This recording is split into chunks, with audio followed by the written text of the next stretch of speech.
শিরকুল আকবরের একটা শিরক হলো যে এটা ভাবা যে পীর মুর্শেদ ওলি আল্লাহ নবী রাসূল এরা গায়েব জানে অদৃশ্যর খবর জানে। নির্দিষ্ট জায়গা বসে থেকে গোটা দুনিয়া বিচরণ করে চলে আসে।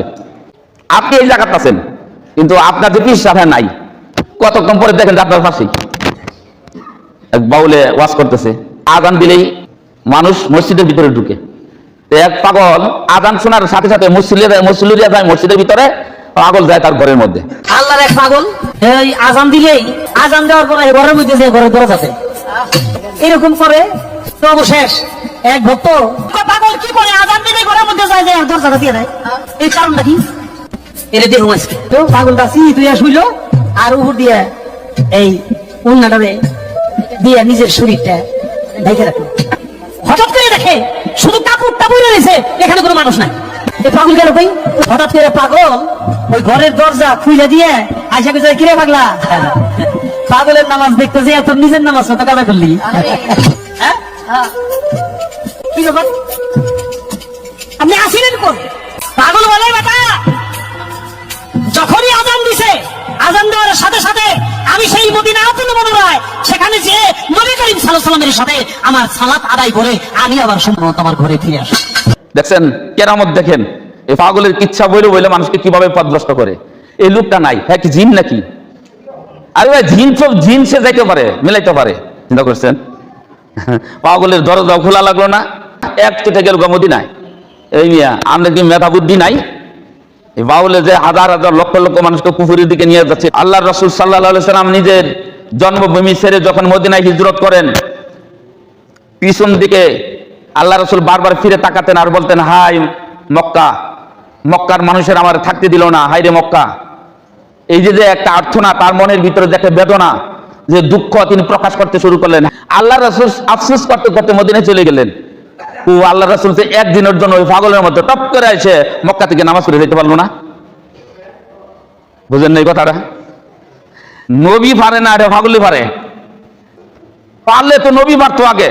এরকম বর্ণনা থাকতো যে নবী এরকম বেদনা নিয়ে গেলেন মদিনায়, পরে সাহাবাদের সামনে থেকে হঠাৎ করে উধাও আসে মক্কা থেকে দেখে গেছে এবং বলছে, সাহাবারা অনেক দুঃখ কষ্ট নিয়ে আইছি ঠিকই, আমি গেলে ইতিপূর্বে মক্কা থেকে নামাজ পড়ে আইছি বলছে।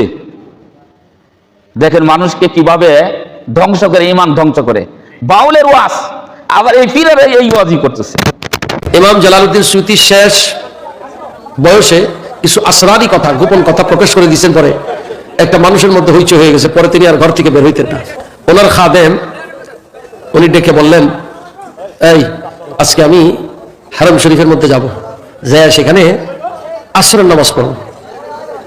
তো খাদেম মনে করছে হুজুরে বুঝি বেগুল্লা হয়ে গেছে, এটা কি কয়, কোথায় মিশর, কোথায় বাইতুল্লাহিল হারাম, তুই যাবি নি আমার লাগা কম। হুজুর গেলে আমার নিয়ে যাই নামনে, আপনার তো বলছিলেন হারাম শরীফে যাইবেন, কেমনে যাইবেন, তুই যাবি নি কই আমার লগে হাট, চোখ বন্ধ কর।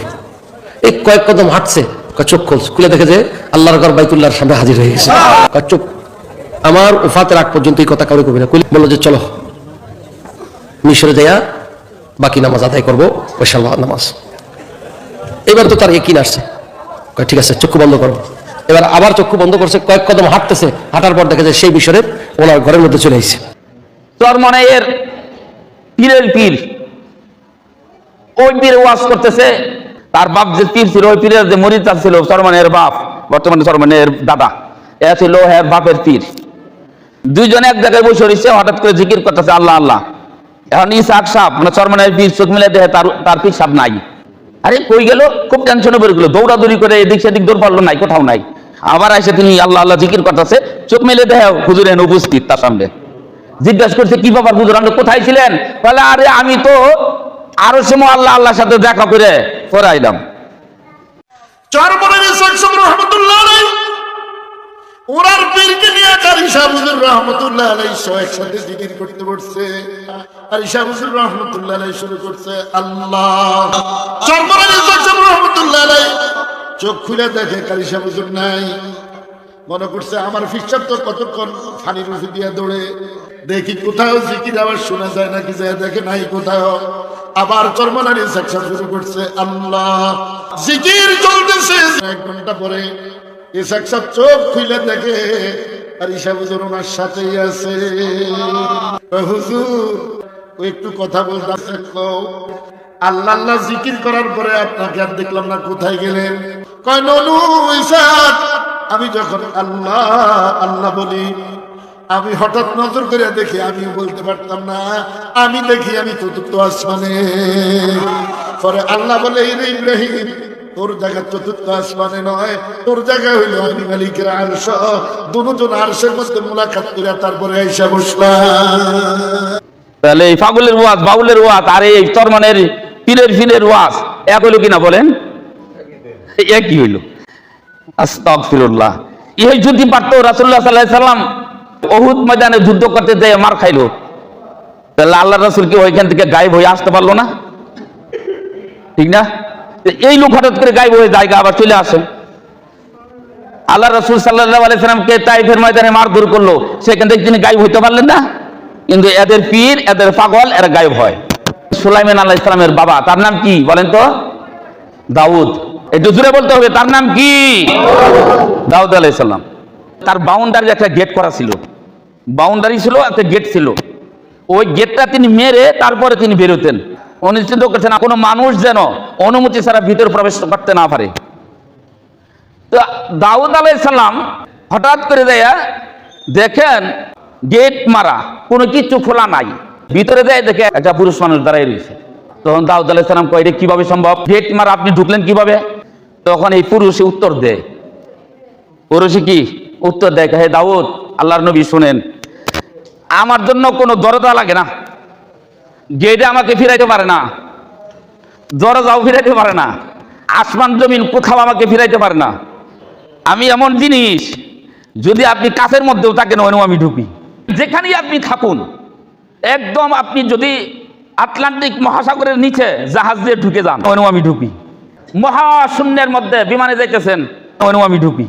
আমার নাম হলো আজরাইল। তখন দাউদ আলাইহিস সালাম বুঝলো সর্বনাশ, কত তো ঠিক বললো, হে আল্লাহর নবী, আপনার জান কবজ করার জন্য আল্লাহ আদেশ দিয়েছে, এর জন্য আমি উপস্থিত হয়েছি। সুবহানাল্লাহ। দেখছেন, আজরাইলে যে কাজ করতে পারে এই কাজ পাগলে করে। আজরাইলে যে কাজ করে এই কাজ কেরা করে? মানে ফিরের ফির তারা করে। এই হলো আকীদা। পাগলের কিচ্ছাই এদের কাছে বেশি, পীর মুরিদি যারা করে এদের মধ্যে পাগলের কিচ্ছা। খুব খেয়াল করবেন, পাগলের কোনো হিসাব নাই। পাগল তো পাগলই। পাগলের জায়গা হলো পাবনা। পাগলের জায়গা কোথায়? যার সুস্থ ব্রেন আছে সে পাগল না, তাকে কেউ পাগল বলে নেই। এই পাগলের দলিল দিতে যায় এরা ওয়াইস করে নিয়ে রাহিমাহুমুল্লাহ, এত বিখ্যাত তাবি তাকে পাগল বানাইছে। ওয়াইস করে নিয়ে পাগলা। নাউযুবিল্লাহ বলেন, নাউযুবিল্লাহ। আল্লাহ রাসূল সাল্লাল্লাহু আলাইহি ওয়াসাল্লাম বলছে, আমার ওয়াইস হলো সমস্ত তাবঈদের শ্রেষ্ঠ তাবঈ। লক্ষ লক্ষ তাবঈ ছিল, ওই লক্ষ লক্ষ তাবঈদের ভিতরে সর্বশ্রেষ্ঠ তাবঈ হলো আমার ওয়াইস। সাহাবাদের পরে সর্বোচ্চ মাকাম এবং সর্বোচ্চ মর্যাদা হলো ওয়াইস কারনীর। এত বড় ব্যক্তি ছিলেন উনি। আর সেই ব্যক্তির কি বানাইছি আমরা? পাগল। তার আমরা পাগল বানাইলেন। এরপরে মুসা আলাইহিস সালামকে বানাইলেন ঠেড়া। কি বানাইলেন? ঠেড়া। এটা হলো কুফরি শব্দ। এজন্য 10টা কারণে ইসলাম থেকে মানুষ বেরিয়ে যায়। তোর মধ্যে একটা প্রকার হলো নবী রাসূলকে নিয়ে ব্যঙ্গ করা, গুরুত্ব না দেওয়া, জাহেলাতপূর্ণ কথা বলা, আন্দাজে কথা বলা। মানে নবী রাসূলের উপরে যে তহমত যাচ্ছে, তার সম্মানের যে ঘাটতি হচ্ছে, সেই জিনিসটা চিন্তা না করা। মুসা কি বানাইছে? কি? এটা। নাউযুবিল্লাহ বলেন সবাই, নাউযুবিল্লাহ। পৃথিবীতে যত তাবেঈনরা আছে তাদের মধ্যে কেউ পাগল ছিল না। পাগল কখনোই ওলি হয় না, এটা মাথায় রাখবেন। পাগল কখনোই কি হয় না? ওলি হয় না। ওলি হয় সুস্থ মস্তিষ্ক মানুষ, জ্ঞানী, জ্ঞান গরিমায় পরিপূর্ণ, লক্ষ লক্ষ মানুষ তার কাছে তালিম করে, তাওহীদ শিখে, শিরিক বর্জন করে, এ হলো ওলি। ও পাগল, ও তো কাবরি রাখে না ঠিক মতো শরীরে, ও কিসের ওলি?